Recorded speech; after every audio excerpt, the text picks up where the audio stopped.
4장입니다.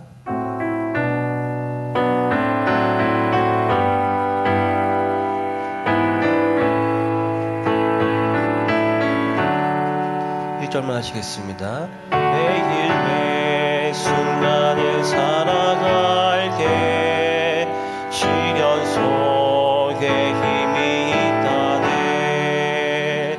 우리 하나님의 말씀 믿어 걱정 근심 하나도 없네. 한량 없는 주의 자비하심 우리를 인도하여 주시네. 슬픔 있는 곳에 기쁨 주며 고통 중에 평화 주시네. 묵상 기도하심으로 금요 예배 드리겠습니다.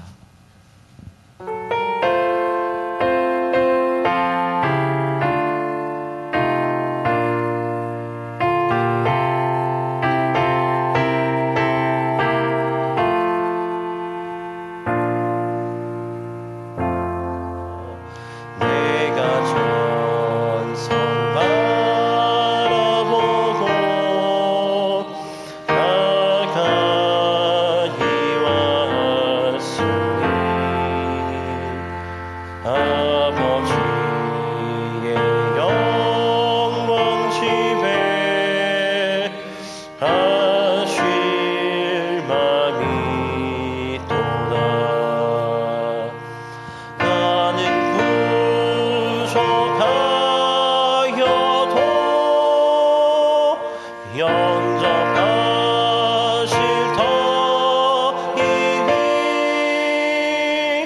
영원 나라 계신 임금 우리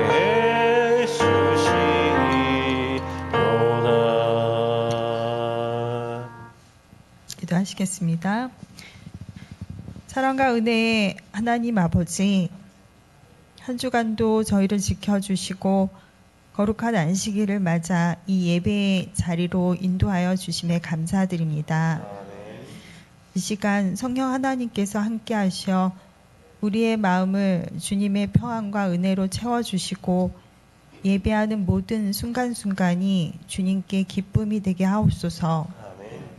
특별히 목사님을 통해 전해질 말씀 가운데 성령께서 역사하셔서 우리를 향한 공의로우신 하나님의 사랑을 깨닫고 말씀을 따라 살아가는 믿음을 허락하여 주시옵소서.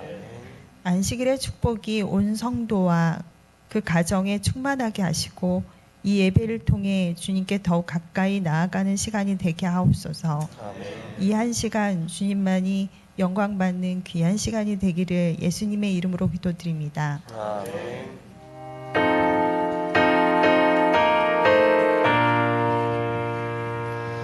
너의 하나님 여호와가 너의 가운데 계시니 그는 구원을 베푸실 전능자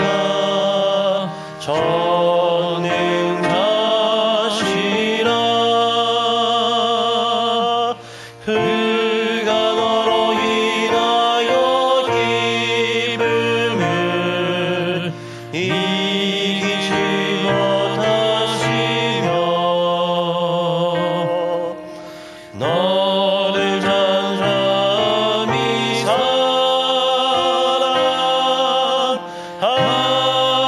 사랑하시며 즐거이 부르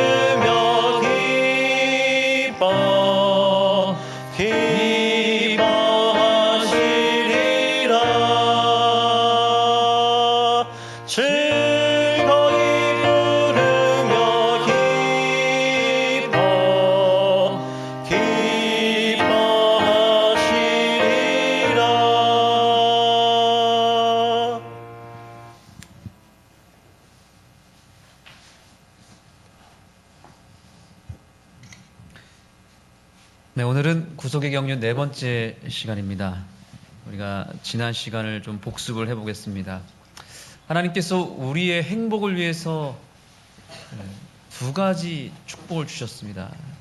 우리가 행복하려면 이 두 가지가 반드시 필요한데, 첫 번째는 무엇이라고 배웠죠?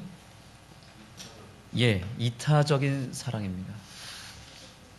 그래서 모든 만물이 이 하나님의 이타적인 사랑의 속성 속에 있을 때에 행복하도록 창조되었습니다. 그래서 그 이타적 사랑을 좀 더 구체적으로 구현해낸 것이 율법이라고 하는 것입니다. 왜 율법을 하나의 항목, 어떤 법규로 생각할 수 있지만 사실은 이 단어에 우리가 갇혀 있으면 안 됩니다. 사실은 그 이상의 의미가 있습니다. 율법을 좀 더 고상하게 표현하자면 그것은 하나님의 이타적인 사랑, 자아희생적 사랑입니다. 그래서 온전히 이 율법이라고 하는 이 이타적 사랑 속에서 순종하며 살 때에만 우리가 진정한 행복, 이 땅에서는 경험할 수 없는 하늘의 행복을 누릴 수 있는 것인데, 가력 부분 기별 제1권 215페이지에서 이렇게 이야기하고 있습니다. 천연계의 모든 것이 자연 법칙에 의해 지배를 받고 있지만 오직 지적 존재인 인간만이 법칙의 요구를 이해할 능력을 가지고 있으며 도덕적인 율법에 순종할 수도 있다. 그래서 인간에게만 뭘 주셨냐면 이 이타적인 사랑을 순종할 수 있는 자유, 즉 선택의 자유를 허락한 겁니다. 순종에 선택할 수 있는 자유가 있고, 또한 그 율법을 거스를 수 있는, 불순종을 할 수 있는 선택권도 주셨습니까? 주셨다는 거죠. 그러니까 이타적인 사랑만을 가지고서 우리가 물론 행복할 수 있지만 그것을 자발적으로 선택할 때에 행복한 거예요.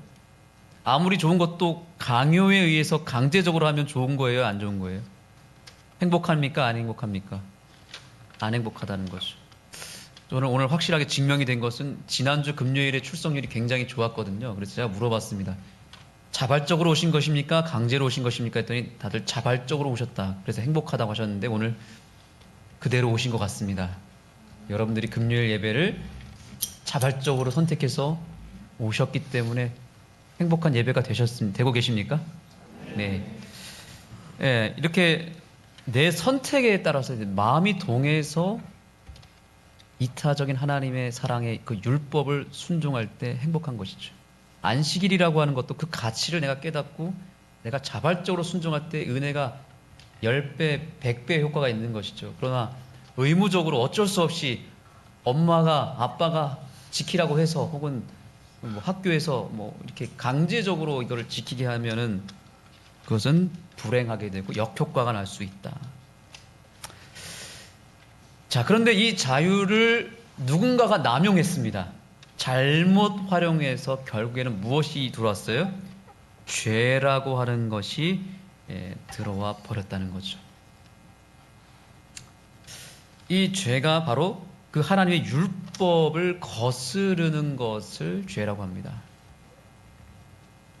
그래서 이 자유의지가 모든 피조물들이 잘 활용해서 온 우주가 아무 문제 없이 평온하고 행복한 가운데 있다가 어느 순간 죄가 들어오게 되었죠.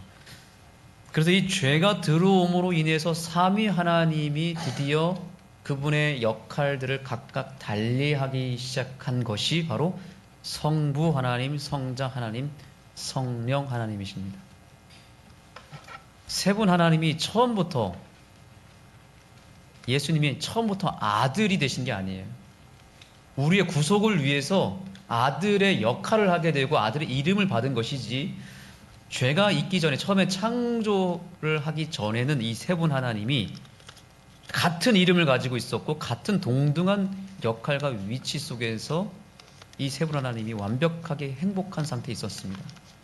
그런데 죄라고 하는 것이 들어올 것을 대비하셔서 구속의 비밀, 즉 하늘의 회의를 통해서 이 세 분 하나님이 한 분은 내가 그러면 성부가 되고 한 분은 성자가 되시고 성령이 되시겠다고 역할을 달리 하시게 된 것입니다. 삼위 하나님의 이름이 있습니까? 있을까요? 없을까요? 출애굽기 3장을 보시겠습니다. 여러분의 성경을 열어주시기 바랍니다.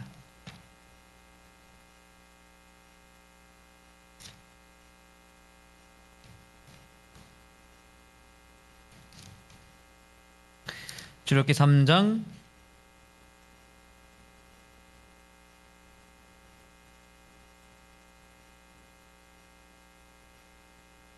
13절부터 15절까지 보겠습니다. 모세가 하나님께 아뢰되 내가 이스라엘 자손에게 가서 이르기를 너희의 조상의 하나님이 나를 너희에게 보내셨다 하면 그들이 내게 묻기를 그의 이름이 무엇이냐 하리니 내가 무엇이라고 그들에게 말하리까. 자, 하나님의 이름에 대해서 물어볼 때 뭐라고 대답해야 되는지 이제 모세가 이제 물었던 것입니다. 그럴 때 하나님이 모세에게 뭐라고 말씀하셨냐면 나는 스스로 있는 자이니라. 또 이르시되 너는 이스라엘 자손에게 이같이 이르기를 스스로 있는 자가 나를 너희에게 보내셨다 하라. 15절 다 같이 읽겠습니다. 시작. 하나님이 또 모세에게 이르시되 너는 이스라엘 자손에게 이같이 이르기를 너희 조상의 하나님 여호와 곧 아브라함의 하나님 이삭의 하나님 야곱의 하나님께서 나를 너희에게 보내셨다 하라. 이는 나의 영원한 이름이요 대대로 기억할 나의 칭호니라. 자, 여러분께 묻겠습니다. 하나님의 이름이 무엇입니까? 여호와라고 하는 이름을 우리 하나님께서 취하셨습니다. 그 뜻이 무엇이죠? 뜻이 무엇이에요? 예, 스스로 있는 자.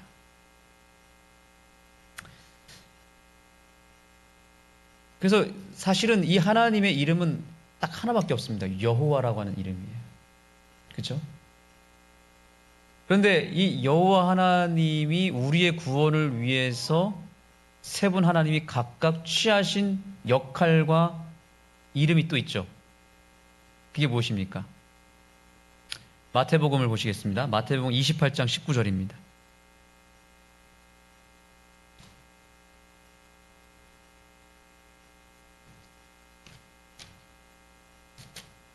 마태복음 28장 19절 다 아는 성경절이지만 다 같이 읽겠습니다.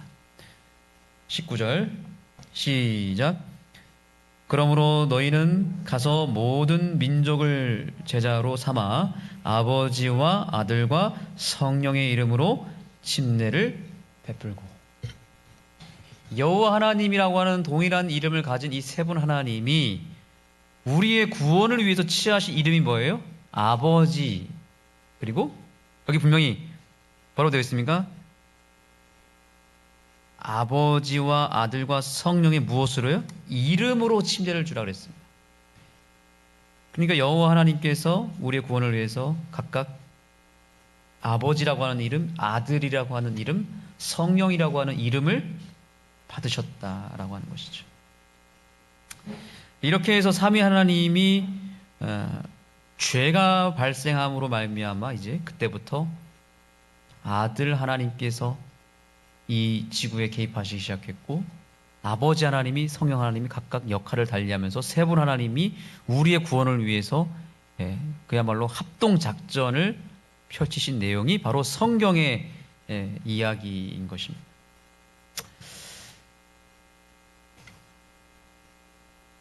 자,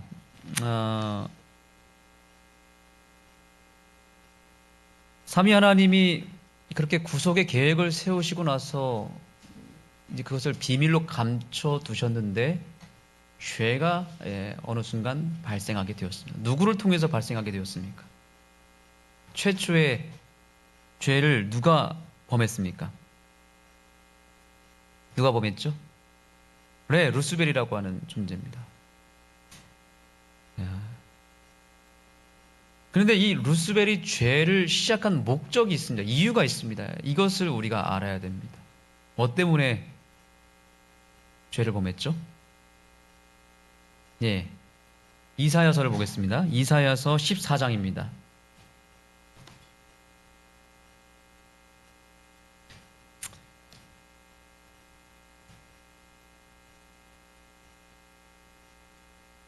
이사야서 14장 12절부터 14절까지입니다.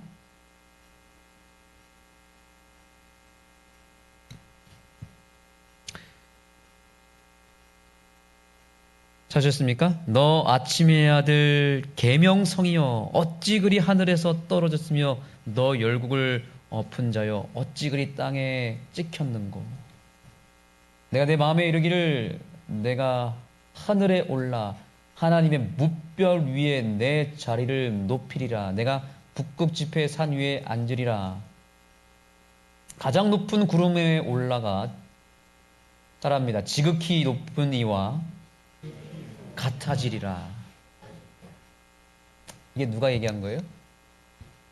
루스벨이 하늘의 그 시스템 속에서 마음에 품었던 일이었습니다.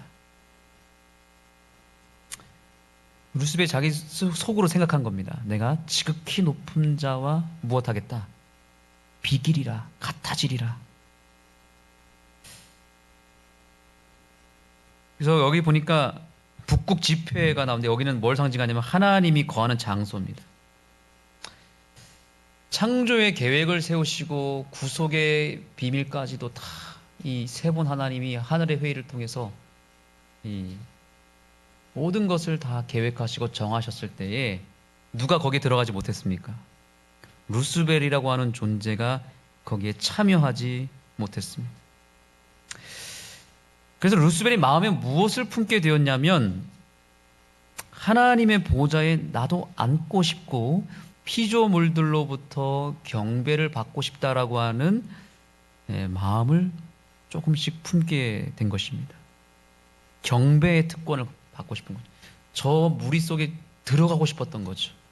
왜냐하면 이 루스벨이라고 하는 존재는 삼위 하나님 다음으로 굉장히 탁월하게 창조를 받았기 때문에 이 루스벨이 죄를 짓기 전에는 정말로 이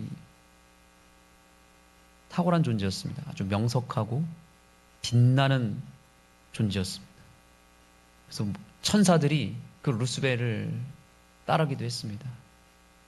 하나님의 지배 아래 루스벨은 천사장의 역할을 했기 때문에 이 루스벨은 얼마든지 그런 마음을 품을 가능성이 있었던 것입니다.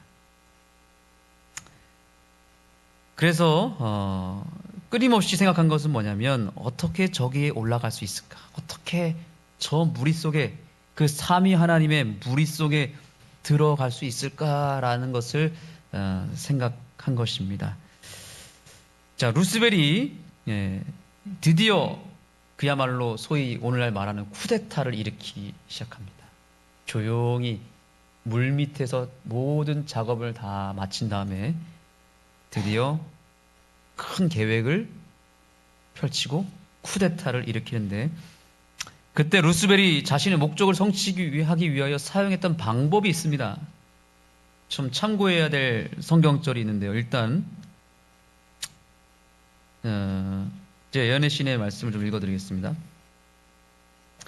자, 루스벨이 어떤 일을 범했는지 보겠습니다.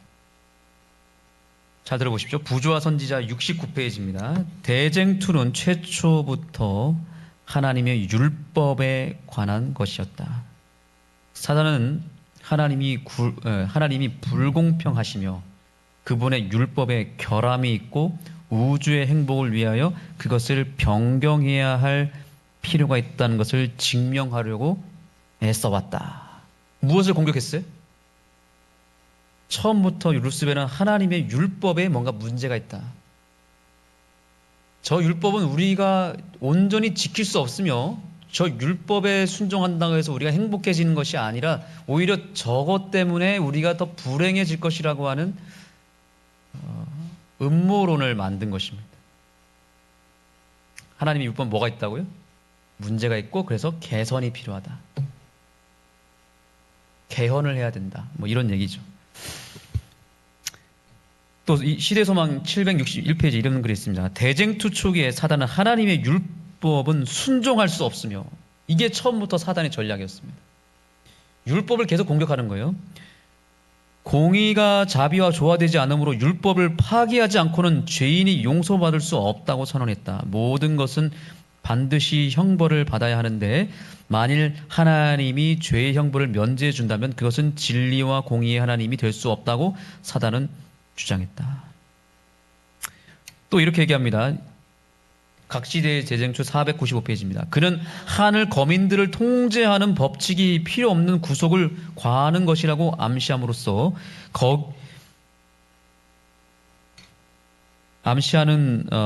암시함으로써 거기에 대한 불만을 자극하고자 노력했다. 그러니까 지금 사단이 지금 쓰는 방법이 무엇입니까? 율법은 문제가 있고 하나님이 율법을 만든 장본인이기 때문에 이 율법을 잘 못 지키게 되면, 불순종하게 되면 그거에 대한 책임은 누구한테 있다는 거예요? 하나님에게 있다는 것입니다. 비행기를 만든 존재가, 만약에 비행기를 사고가 났어요. 비행기 사고가 나면 그 비행기를 만든 존재가 뭔가 잘못 만들었기 때문이다. 이와 똑같은 것입니다. 자동차 사고가 났습니다. 자동차를 만든 사람이 문제였다. 이렇게 얘기할 수 있는 것입니다. 결함을 얘기하는 것이죠. 그래서 하나님의 율법은 언젠가는 분명히 사고가 날 건데 내가 이미 그것을 파악해놨고 하나님의 법에는 개선이 필요하다. 이런 주장을 펼쳤던 것입니다. 그렇게 해서 이 사단의 반역으로 인해서, 사단의 쿠데타로 인해서 온 우주에 엄청난 혼란이 벌어졌습니다. 쿠데타를 하게 되면 거기에 동조 세력이 있습니까? 없습니까? 있죠. 그렇죠? 우리나라의 지금 쿠데타의 역사를 봐도 한 사람이 가능하던가요? 절대 그렇지 않습니다. 거기에 동조 세력이 분명히 암암리에 존재합니다. 사단도 이것을 계획할 때 혼자서 할 생각을 가지 않았겠죠. 무려 천사들 가운데서 몇 분의 1이 속아 넘어갔다고 했습니까? 계시록 12장 4절을 볼까요? 계시록 12장 4절. 이게 성경절들이 다 중요하기 때문에 우리가 직접 좀 찾아볼 필요가 있습니다. 12장 4절입니다.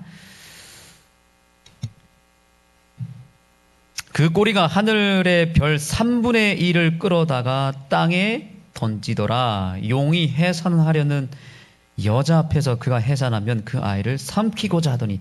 자, 하늘의 별은 천사들이죠. 몇 분의 1이요? 3분의 1이 땅에 떨어졌다고 얘기하고 있습니다. 놀랍게도 루스벨의 이 전략이 통했습니다. 루스벨은 요한복음에 보면 그런 거짓의 아비오라고 그랬습니다. 처음부터 무엇한 자요? 거짓말쟁이요. 그 다음에 요한계시록에 보니까 뭐라고 되어 있습니까? 12장 이왕 찾았으니까 7절을 볼까요? 12장 9절을 보겠습니다. 큰 용이 내어 쫓기니 옛뱀 곧 마귀라고도 하고 사탄이라고도 하며 따라합니다. 온 천하를 꿰는 자라. 온 천하를 꿰는 자. 사단의 거짓말은 기가 막힌 아주 리얼하고 완벽한 거짓말이었습니다.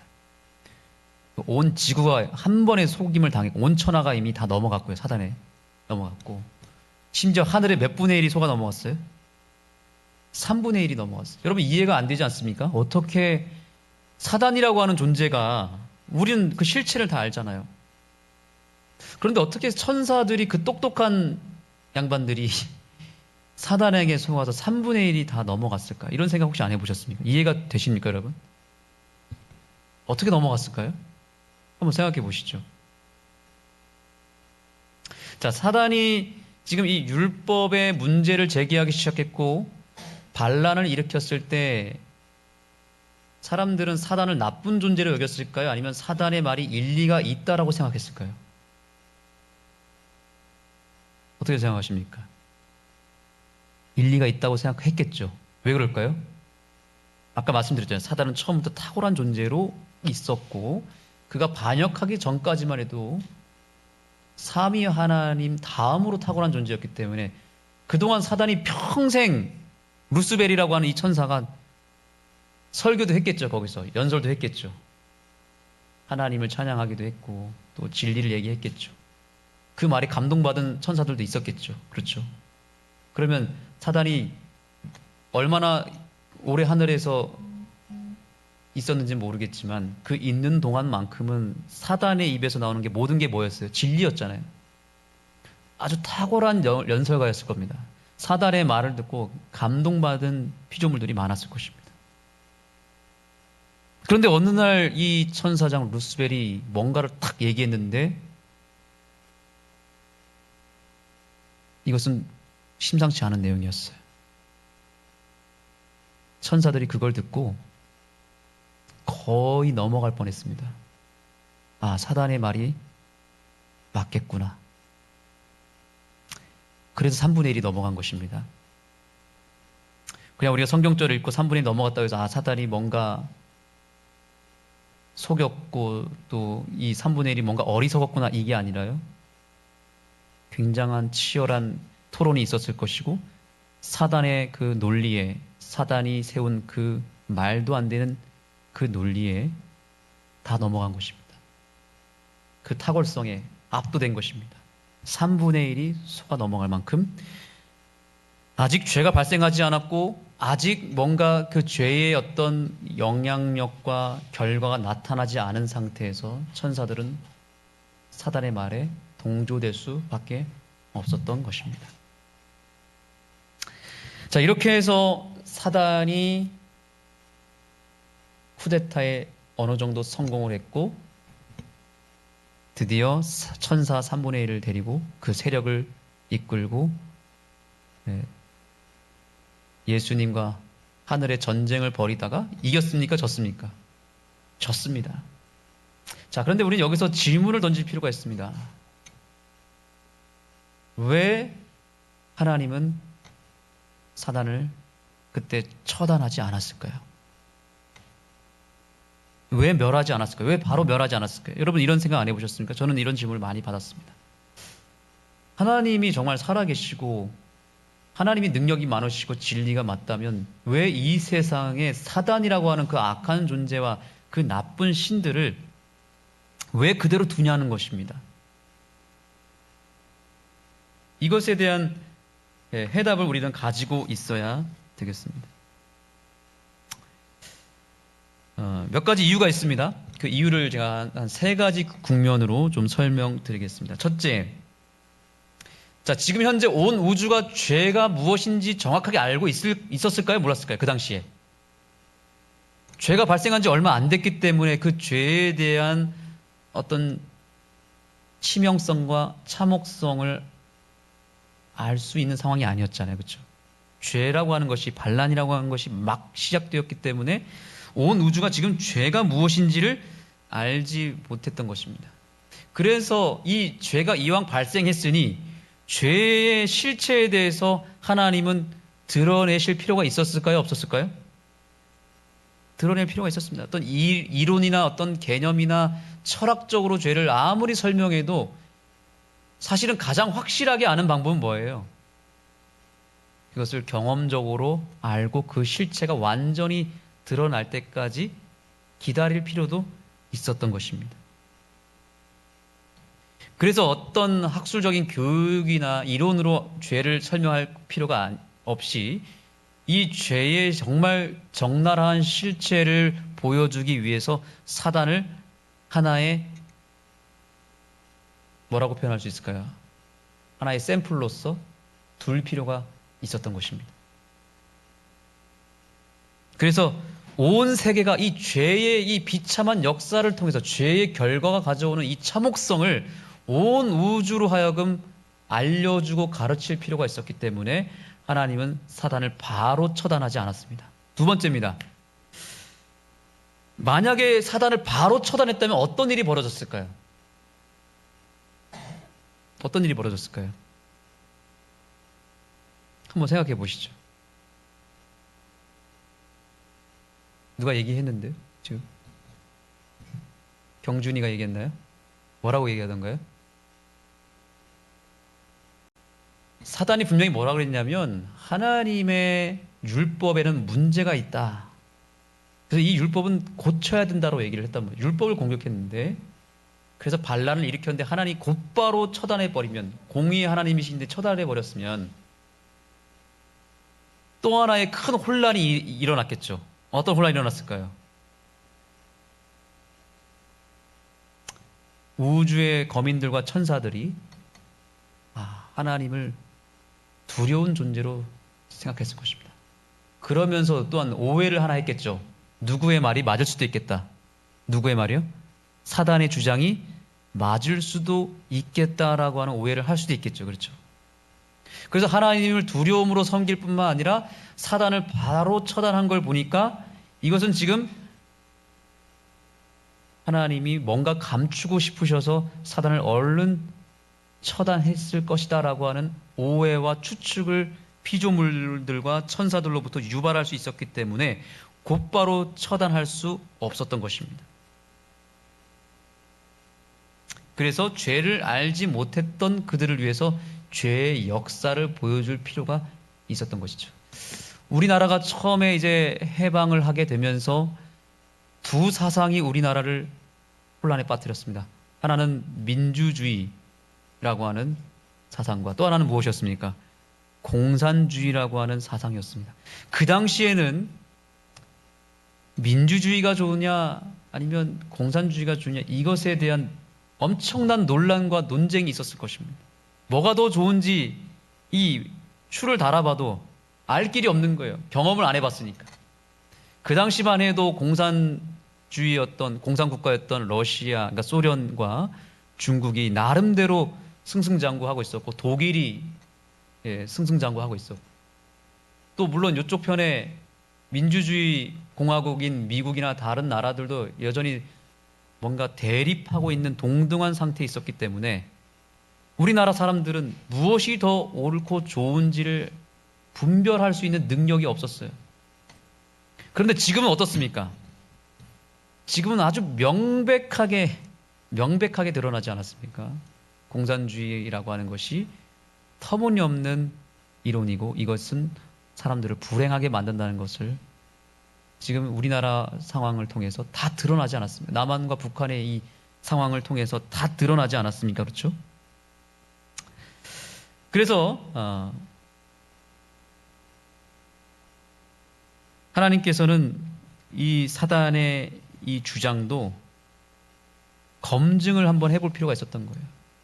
사단이 그렇게 천사 3분의 1을 속여서 데려갈 만큼 그 사단의 주장과 이론이 뭔가가 매력이 있었기 때문에 쫓아간 거 아니겠습니까? 그러면 한번 너희들 원하는 대로 한번 해봐. 이렇게 된 거죠.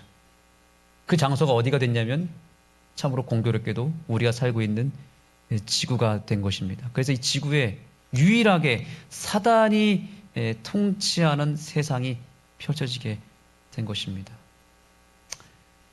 지금 우리나라의 상황도 참 안타깝습니다. 사람들이 두 극단으로 이렇게 찢어져서 뭔가 누군가를 지지하고 따르는데 저는 그런 생각도 이번 공부를 통해서 해봤습니다. 차라리 그러면 둘이 싸우지 말고 그 지지하는 그 사람들끼리 그냥 모여 살면 어떨까 이런 생각했습니다.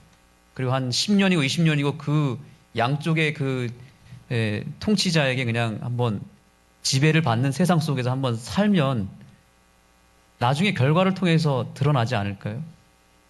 굳이 누가 옳니 나쁘니 이렇게 싸울 필요 없이 검증을 차라리 충분히 한 10년, 20년이고 그렇게 그냥 살게 어디다가 담벼락을 만들고 이렇게 하면 어떤가 하는 생각 들었는데 지금 하나님이 사단의 세력을 그렇게 만든 것입니다.